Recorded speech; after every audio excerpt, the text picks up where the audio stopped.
بالنسبة لهذه السنة قررنا أنه الشعار اللي غيكون هو الإنصاف الآن، لأننا نعتبر بأن المغرب بحاجة إلى أن يكون هنالك إنصافا للعديد من الفئات ديال المجتمع، ولذلك اعتبرنا بأن هذه المحطة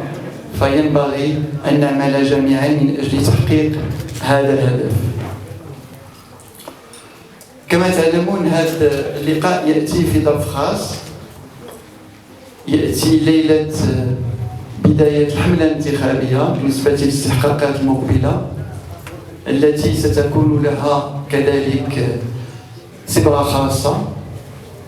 بحكم أن أول مرة في التاريخ ديال المغرب غتكون انتخابات نفس اليوم بالنسبة للانتخابات الجماعية والانتخابات الجهوية والانتخابات التشريعية، وبالتالي القرار اللي غياخذوا المغاربة غيكون عنده انعكاس على المشهد السياسي بكل فروعه الجماعي والجهوي والبرلماني. ثانيا كذلك انها اول مره غنديروا حمله انتخابيه في ظروف خاصه ديال الجائحه، واللي هي في الواقع انتم عارفين بان السياسه هي مرتبطه اساسا بالعلاقات المباشره مع المواطنات والمواطنين، وكذلك التواصل من خلال البرامج ومن خلال كذلك الشعارات التي نقدمها، وهذا الامر سيكون محدود جدا النتيجه ديال الجائحه، وهذا غيكون عنده انعكاس كذلك على الحمله الانتخابيه بكيفيه عامه. سي نزار سيد الامين العام، ما هي اهم النقاط ديال البرنامج حزب الاستقلال؟ هو بالنسبه للبرنامج حزب الاستقلال عنده صبغه خاصه هذه المره، لان حنا التزمنا بالانصاف الان، اننا نصفوا العديد من المواطنات والمواطنين اللي هما مهمشين واللي ما استفدوش من ثمار التنميه، واليوم باش يمكننا نحققوا ذلك خدينا التزامات على شكل مواثيق. عندنا ميثاق مع الشباب، عندنا ميثاق مع النساء، عندنا ميثاق مع الطبقه الوسطى، عندنا ميثاق مع سكان العالم القروي، عندنا ميثاق مع المقاولات الصغيره والصغيره جدا، عندنا ميثاق مع ذوي الاعاقه، عندنا ميثاق مع المسنين. وبالتالي الهدف ديالنا الاساسي وهو اننا نخرجوا مليون اسره من الفقر في هذه الخمس سنوات المقبله، اننا نعملوا على ضمان لكل شاب كل شابه فرصة عمل وفرصة تكوين، لأن خصنا ناخذوا بيديهم باش ينخرطوا في سوق الشغل ويحسنوا ظروف العيش ديالهم. غنخفضوا الضريبة على الدخل وغنضبطوا الاسعار ديال المحروقات والاسعار ديال والتكاليف المدرسيه بالنسبه للقطاع الخاص باش نحسنوا ب 20% القدره الشرائيه ديال الطبقه الوسطى، وغنعملوا كذلك على ضمان مجانيه العلاج، اي 100% ديال التكاليف الصحيه بالنسبه للاطفال ما بين 0 إلى 5 سنوات، وبالنسبه للمسنين فوق 70 سنه، وبالنسبه كذلك لذوي الاحتياجات الخاصه.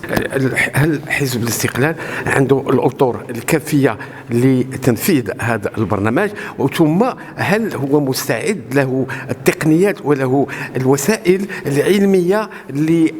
هو حزب الاستقلال كما تعلمون فهو خزان ديال الكفاءات، وعندنا تجارب مهمه جد ناجحه في الحكومات وكذلك في التسيير ديال المؤسسات العموميه، وبالتالي هذه الكفاءات وهذه القدرات غنستثمروها باش اننا ننزلوا النموذج التنموي الجديد لدى الى جلاله الملك محمد السادس نصر الله. Vous êtes un haut cadre du parti de l'Istiqlal. Comment pensez-vous la manière dont pourrait appliquer l'Istiqlal son programme électoral pour les 5 années à venir?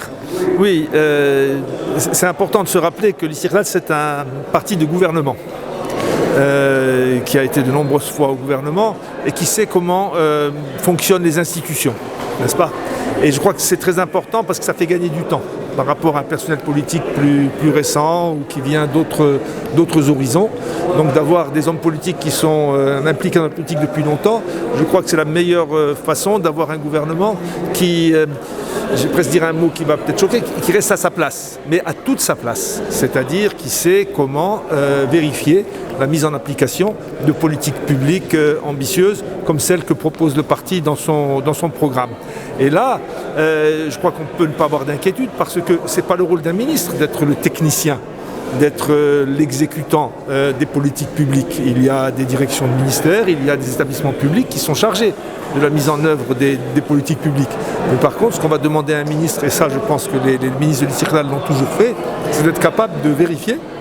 d'être capable de garantir n'est-ce pas, aux citoyens que ces politiques publiques avancent. Et je prendrai les exemples que je connais le mieux, en particulier la politique d'Open Sky, qui avait été mise en œuvre à la fois par Adil Douiri comme ministre du Tourisme et Karim El-Ghellab comme ministre des Transports, tous les deux ministres istiqlaliens. Voilà une politique qui, en l'espace d'une législature, a été élaborée,